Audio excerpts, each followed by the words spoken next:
ગર્વથી ગુજરાતી। મોહન સાંજે નોકરીથી ઘરે આવે છે ત્યારે એનો નાનો ભાઈ ભરત અને તેની પત્ની કવિતા હોલમાં બેઠા હતા। મોહનને જોઈને કવિતા તરત ઊભી થઈ ગઈ અને બોલી, જેઠજી, આ બધું તમે શું કરી રહ્યા છો? શું તમને જરાય શરમ નથી આવતી? આજે પાડોશીએ તમને પેલી છોકરી સાથે એક રેસ્ટોરન્ટની બહાર જોઈ લીધા હતા। તમે શા માટે આપણા ઘરની આબરૂ કાઢવા બેઠા છો? તમે અવનવા કાંડ કરો છો અને પાછળથી સાંભળવું મારે પડે છે। પત્નીના મોઢેથી મોટા ભાઈ વિશે આવું સાંભળી ભરત સ્તબ્ધ થઈ ગયો। આ બાબતના કારણે છેલ્લા કેટલાક દિવસોથી ઘરનું વાતાવરણ તંગ બની ગયું હતું, કારણ કે ગયા અઠવાડિયે ભરત એની પત્ની સાથે થિયેટરમાં મૂવી જોવા ગયો હતો અને સંજોગવશ કવિતાએ એ જ થિયેટરની બહાર એના જેઠ મોહનને નીકળતા જોયા હતા। કવિતાનો જન્મદિવસ હતો અને એણે જીદ કરી હતી કે મૂવી જોવા જવું છે। તે દિવસથી ઘરમાં માથાકૂટ શરૂ થઈ ગઈ હતી કે મોહન કોઈ છોકરી સાથે શા માટે ફરે છે।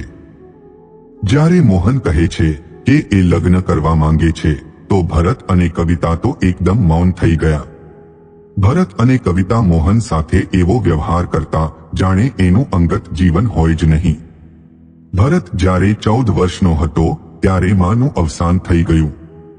ત્યારબાદ 4 વર્ષ પછી પિતાજીનું હાર્ટ એટેકથી અવસાન થયું અને ઘરની બધી જવાબદારી મોહનના માથે આવી ગઈ। પિતાજીએ ઘર લોન પર લીધું હતું અને એના પાસે એટલા રૂપિયા નહોતા કે ઘરની લોન ભરી શકે। એ કારણસર એના હાથમાંથી ઘર જતું રહ્યું। એ સમયે ભરત 19 વર્ષનો થઈ ચૂક્યો હતો। હવે બંને ભાઈને એકબીજાનો સહારો હતો। મોહને મોટા ભાઈની ફરજ બજાવતા નાના ભાઈની જવાબદારી લેવાનું નક્કી કર્યું। બંને ભાઈઓ પાસે હવે ન તો ઘર હતું કે ના કોઈ સંપત્તિ હતી, જેથી સગા સંબંધીઓએ પણ મદદ કરવા હાથ લાંબો ન કર્યો। મોહન દિવસ રાત મહેનત કરીને એની પરિસ્થિતિ પ્રમાણે એક નાનું ઘર ભાડે રાખે છે, સાથે ભરતને પણ અભ્યાસ કરાવે છે। જવાબદારીઓ નીચે દબાતા હવે મોહનના લગ્નની ઉંમર પણ વીતી રહી હતી। કોઈ પણ એને પોતાની દીકરીનો હાથ આપવા તૈયાર નહોતું, જેના આગળ પાછળ કોઈ ન હોય, ના એનું પોતાનું ઘર હોય। જોત જોતામાં મોહન હવે 44 વર્ષનો થઈ ચૂક્યો હતો અને એણે પોતાની અથાક મહેનતથી એક નાનું ઘર બનાવી દીધું। ભરત પણ હવે અભ્યાસ પૂરો કરી નોકરી કરતો થઈ ચૂક્યો હતો, તો સમય જતા મોહન એના લગ્ન પણ કરાવી દે છે। મોહન તો એકલો હતો તો એના પગારમાંથી મોટા ભાગના રૂપિયા એ એના ભાઈ પર ખર્ચી નાખતો। ઘરનું કરિયાણું એ બધું મોહન એના પૈસામાંથી જ લાવતો। મોહન ઘણો ખુશ અને સંતુષ્ટ હતો કે મા બાપ અને કોઈનો સાથ સહકાર ન હોવા છતાં એણે પોતાની બધી જવાબદારીઓ નિભાવી બતાવી। પરંતુ સમય જતા એની બધી જવાબદારીઓ પૂરી થઈ જતા મોહન હવે એકલતા અનુભવવા લાગે છે। કારણ કે નાના ભાઈનો પરિવાર હતો તો એ મોટા ભાગનો સમય એના પરિવાર સાથે વ્યતીત કરતો। મોહનને એ વાતથી કોઈ પ્રોબ્લેમ નહોતો, પણ ક્યારેક વિચારતો કે હવે મારા જીવનનો ઉદ્દેશ્ય શું છે। એવામાં એના ઓફિસમાં નેહા નામની છોકરી આવી।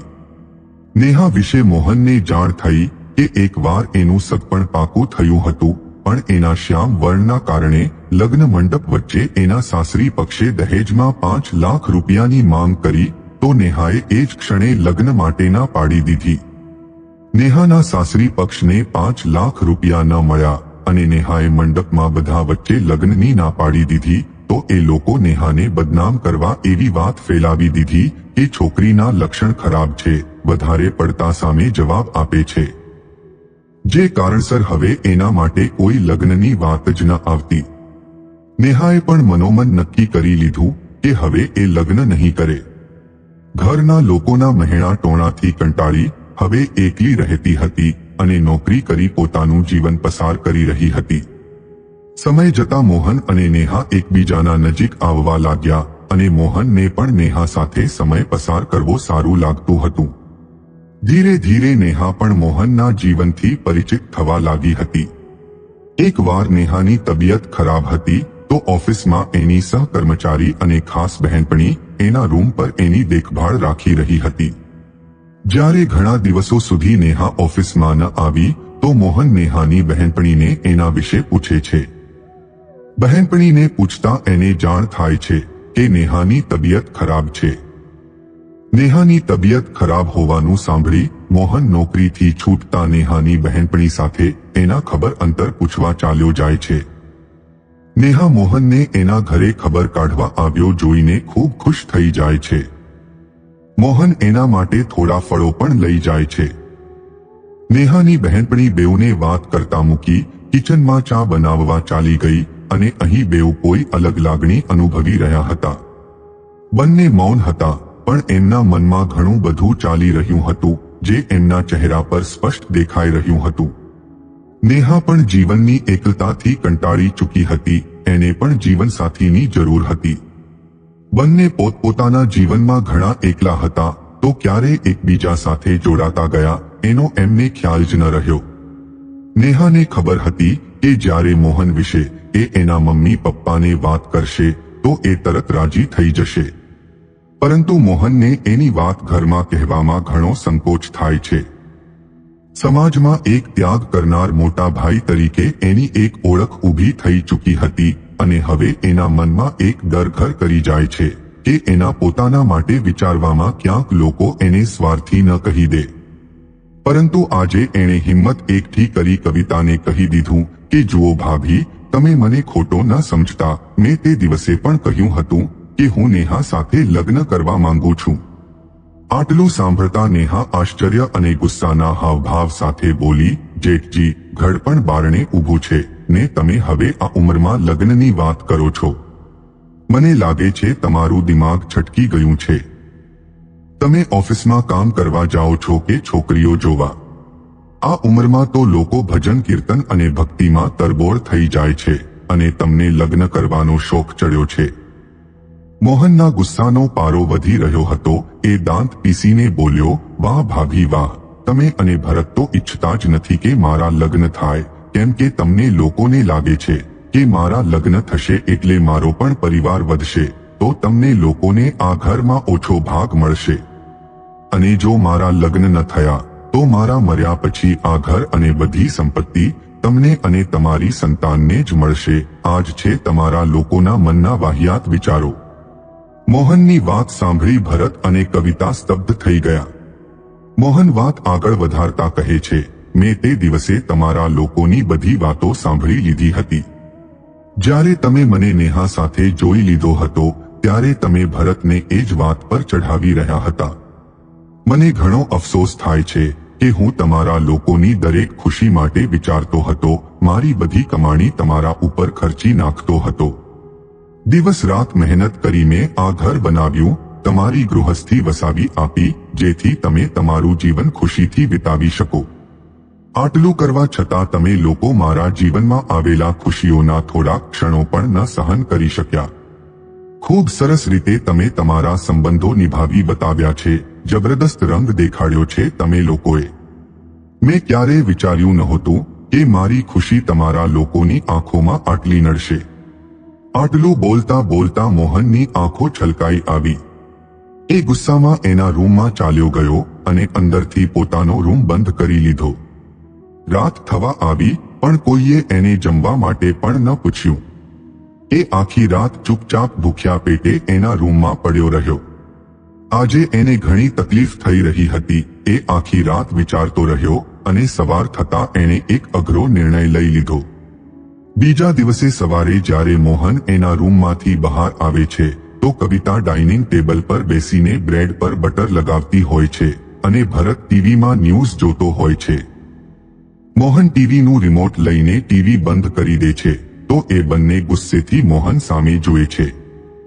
મોહન ડાઇનિંગ ટેબલ પર સામે બેસીને કહે છે કે મારે તમને લોકોને એક અગત્યની વાત કરવી છે. સાંભળો, મને જ્યારે તમારા લોકોની અસલિયત ખબર પડી તો મને ઘણું દુઃખ થયું, પણ આખી રાત મેં ઘણું વિચાર્યું અને મારી જાતને મેં સમજાવી લીધી છે. મેં જે પણ કર્યું એ મારો સ્વભાવ હતો, મારી જવાબદારી હતી. મેં મારા તરફથી બધું સારું કર્યું, પરંતુ મને લોકો ખરાબ મળ્યા એમાં મારો કોઈ દોષ નથી, માટે હું મારા તરફથી તમને લોકોને માફ કરું છું. આટલું સાંભળતા કવિતા અને ભરત એકબીજાને આંખોના ઈશારા કરે છે કે હવે બધું સારું થઈ જશે. કારણ કે એમને અંદરોઅંદર ગભરામણ થઈ રહી હતી કે બધી અસલિયત જાણ્યા બાદ મોહન ક્યાંક એમના સાથે કંઈ ખોટું ન કરે. મોહન ગળું સાફ કરતા થોડી વાર ચૂપ થઈ જાય છે અને ત્યારબાદ કહે છે કે મેં તમને લોકોને માફ તો કરી દીધા છે અને એના લીધે મારા મનને ઘણી શાંતિ પણ મળી છે, મારી તકલીફ પણ ઓછી થઈ છે. પરંતુ હવે હું આગળ તમારા લોકો સાથે નહીં રહી શકું, માટે તમે લોકો તમારા રહેવા માટેનો બંદોબસ્ત બીજે ક્યાંક કરી લો. આ ઘર મારું છે અને મેં મારી મહેનતથી બનાવ્યું છે, તો આ ઘરમાં તમને કોઈ ભાગ નથી મળવાનો. મારા બેંક એકાઉન્ટમાં જેટલા રૂપિયા છે એ મેં જાતે કમાયા છે, તો એમાંથી પણ તમને 1 રૂપિયો નહીં મળે. આજ સુધી મેં તમારા લોકો પર જેટલા રૂપિયા ખર્ચ કર્યા છે એ જ ઘણું છે, તો મહેરબાની કરી અહીંથી નીકળી જાઓ. આટલું કહી મોહન 2 હાથ જોડીને ડાઇનિંગ ટેબલ પરથી ઊભો થઈ જાય છે અને ક્યાંક ઘરની બહાર જાય છે. જતા જતા એ પાછળ ફરીને જુએ છે તો ભરત અને કવિતાના ચહેરાનો રંગ ઉડી ચૂક્યો હતો. એ એકધારું મોહન સામે જોઈ રહ્યા હતા.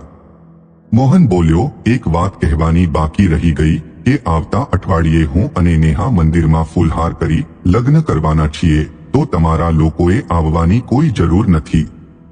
હું બસ એટલું ઈચ્છું છું કે જેમ બને તેમ તમે લોકો આ ઘર ખાલી કરી દો, જેથી હું મારા નવા જીવનની શરૂઆત નવેસરથી કરી શકું. આટલું કહીને મોહન ત્યાંથી ચાલ્યો ગયો. એને નેહાને જણાવવાનું હતું કે હવે લગ્ન માટે એકદમ તૈયાર છે. અંતમાં ભરત અને કવિતાને એ ઘર છોડવું પડ્યું. હવે એ લોકો ભાડાના મકાનમાં રહે છે. ભરતના પગારમાંથી ઘરનો ખર્ચ, બાળકોનો અભ્યાસ, મકાન ભાડું બધું મેનેજ કરવું ઘણું અઘરું બની રહ્યું હતું. પહેલા તો ઘરનો મોટા ભાગનો ખર્ચ મોહન એકલો સંભાળી લેતો હતો. હવે એ લોકોને ઘર કેમનું ચાલે છે એ ખબર પડી રહી હતી. મોહનના કારણે એ લોકો એમના ભવિષ્ય માટે એટલા નચિંત થઈ ગયા હતા કે એમની બધી કમાઈ એ લોકો ખુલ્લા હાથે ઉડાડી, ક્યારેક 1 રૂપિયાની બચત નહોતી કરી.